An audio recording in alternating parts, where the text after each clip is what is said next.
ठाकुर जी एक दिन खेल रहे सब सखान के संग, और खेलते खेलते इतने में श्रीदामा भागन लगो।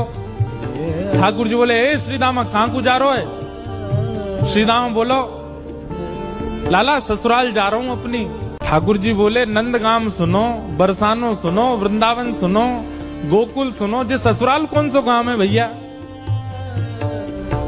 श्रीदामा हंस के बोलो, लाला ससुराल गांव को नाम ना है। तो बोले, फिर कहा है ससुराल? बोले, जब ब्याह है जाए ना तो अपनो घर तो पीहर है और पत्नी को घर जो है वो ससुराल है। ठाकुर जी बोले, जे पत्नी कौन होवे? बोले, लाला जैसे नंद बाबा की तेरी मैया यशोदा पत्नी है, ऐसे ही मेरा ब्याह है रो, मैं वो पत्नी लेवे जा रहा हूं, तो पत्नी के घर को ससुराल के में। ठाकुर जी गए श्रीदामा के पास, ओए श्रीदामा मेरो ससुराल कौन सा है? मेरे ससुराल को नाम बता।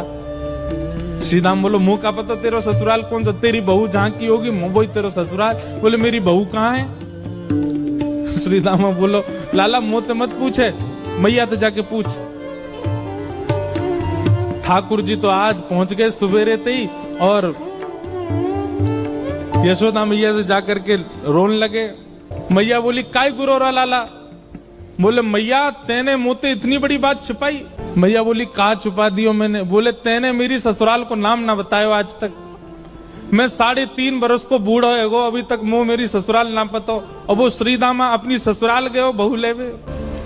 यशोदा मैया बोली, लाला तेरी संगत सुधारनी पड़ेगी, सबरे सखा तो दिन ब दिन बिगाड़ते जा रहे हैं, तूने एक बड़ो है जा, तेरी ससुराल है जाएगी। ठाकुर जी बोले, बड़े कैसे हूं मैं? बोले, जब खुद दूध पीन लगेगो, खुद नहान लगेगो, खुद तैयार है जाएगो, घर के सब काम अन्य करने लगेगो, तू बड़ो हो जाएगो, तेरो ब्याह करा दूंगी। महाराज वही दिना ठाकुर जी गए, अपने सबरे पुराने लत्ता कपड़ा लेकर के आए, धोने लगे उन्हें, अपने आप दूध पीने लगे, अपने आप भोजन करने लगे, अपने आप ही उठ पटांग श्रृंगार करने लगे। शाम को बोले, मैया मैं बड़ो है गो, अब ब्याह करा दे मेरो।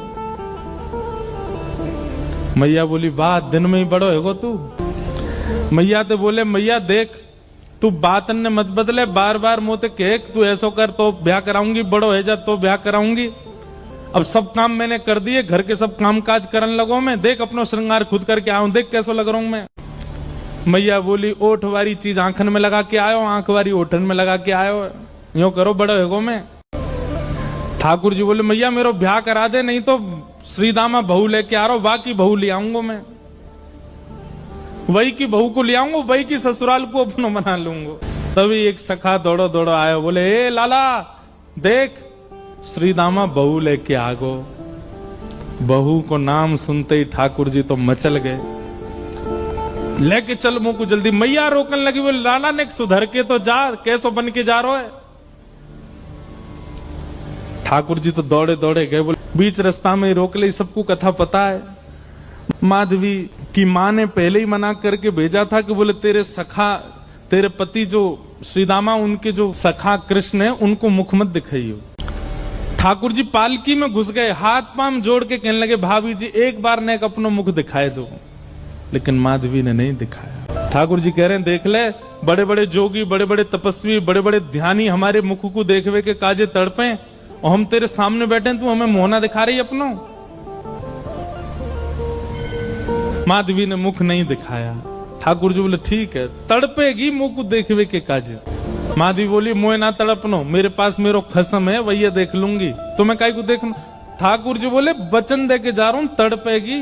जैसे छोटे से बालक कभी कभी बड़ी बड़ी बात करते हैं तो बड़े लोग उसको मजाक में लेते हैं, ऐसी माधवी ने भी मजाक में लिया, देखा ही नहीं ठाकुर जी को। श्री शुकाचार्य जी वर्णन करते हैं, वृंदावन में कैसी स्थिति है। गोपियां दोहन करती हैं तो घर घर घर जो दही की मथनी की आवाज आती है ना, उसी में ही कीर्तन करने लग जाती हैं। कृष्ण ऐसे, कृष्ण के नेत्र ऐसे, कृष्ण की नासिका ऐसी, कृष्ण के कान ऐसे, कृष्ण को मोर पे 600, कृष्ण की पीताम्बरी ऐसी, कृष्ण की भुजा ऐसी, कृष्ण के चरण ऐसे।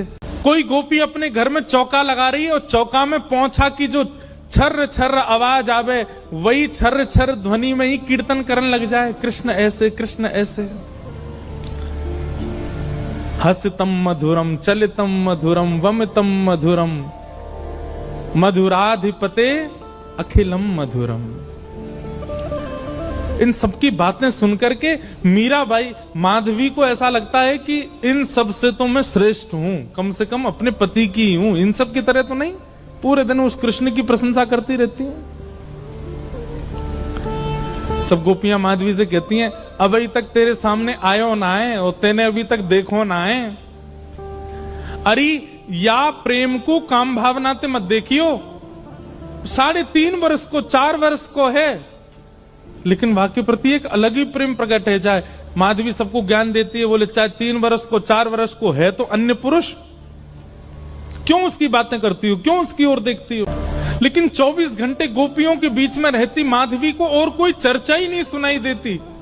सब केवल कृष्ण की बात करती हैं, जल भरती हैं तो, बैठती हैं तो, भोजन बनाती हैं तो, बतियाती हैं तो, श्रृंगार करती हैं तो, हर समय कृष्ण कृष्ण कृष्ण कृष्ण। माधवी ने कुछ समय अकेले रहने का भी प्रण लिया, लेकिन अकेले रह नहीं सकती, जंगल है, कहां अकेली जावे, जाना पड़ता है। उस एक दिन रात में सोई तो अब कानों में कृष्ण कृष्ण कृष्ण कृष्ण गूंज रहा है, तो कान बंद करती, पता नहीं पूरे दिन इतना नाम सुनती हूं कि अब तो कानों में भी यही गूंजता है। कान बंद करके सोती है तो स्वप्न में कृष्ण ऐसे हैं। अब कृष्ण देखे नहीं है, लेकिन उसको श्याम वर्ण, पीली पीतांबरी, वंशी, मोर पिच्छ सब अनुभव होता है। उठ के बैठ जाती है, नेत्रों को मीटती है, क्या करूं मैं, नहीं चाहती है स्वप्न मुझे आवे। अब धीरे धीरे माधवी की स्थिति ऐसी होने लगी कि अब वो ना चाह करके भी कृष्णमयी ही हो गई है। रात्रि में सोती, अचानक उठ बैठती है, ऐसा लगता है मानो जैसे उसका हाथ पकड़ लिया हो। स्थिति ऐसी हो गई कि आधी रात और माधवी को ऐसा लगता है कि भोर हो गई, और तुरंत उठ करके जल्दी जल्दी वस्त्र धारण करती है, मटका उठाती है और दौड़ करके जाती है। अरे विलंब है गयो, इतनी देर है गई, मैं अभी तक उठी नहीं, जबकि है आधी रात। दिन रात सब परिवर्तित हो गया। पहुंच गई यमुना तट, और यमुना तट जाकर के देखा एक भी गोपी नहीं है, तो माधवी को लगा कि मैं विलंब से आई हूं, सब शायद जल भर के चली गई हैं।